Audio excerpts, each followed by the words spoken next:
கடலூர் மாவட்டத்தில் போக்குவரத்து நெரிசலை குறைக்க அமைக்கப்பட்ட சாலை மிகவும் ஆபத்தான சாலையாக மாறிவிட்டதாக மக்கள் அச்சம் தெரிவிக்கின்றனர். கெடில ஆற்றின் கரையோரம் படைவீரர் மாளிகையிலிருந்து செம்மண்டலம் வரை போக்குவரத்து நெரிசலை குறைக்க புதியதாக சாலை அமைக்கப்பட்டது. இந்த சாலை பல வளைவுகளை கொண்டுள்ளதால் வாகன ஓட்டிகள் மிகுந்த அவதிக்குள்ளாவதோடு அடிக்கடி விபத்தில் சிக்கி தவிப்பதாகவும் கூறப்படுகிறது.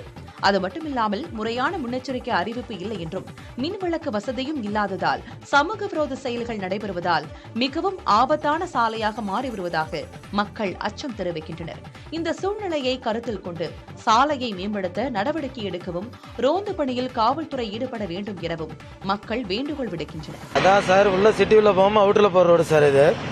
அந்த டர்ன் இருக்கு, ஒரு டர்ன் ஒன்று இருக்குது, ஏத்தால வர்ற வண்டி தெரியல, அதனால விபத்துகள் நிறைய நடக்குது.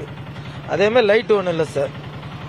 ஜவான் பவன் பில்டிங்லேருந்து இந்த பைபாஸ் தான் மெயின் பைபாஸ். இந்த பைபாஸ் நேராக போச்சுனாக்கா கம்மியம்பேட்டை செம்மண்டலம் வழியாக போகிற ஜங்ஷன் இது.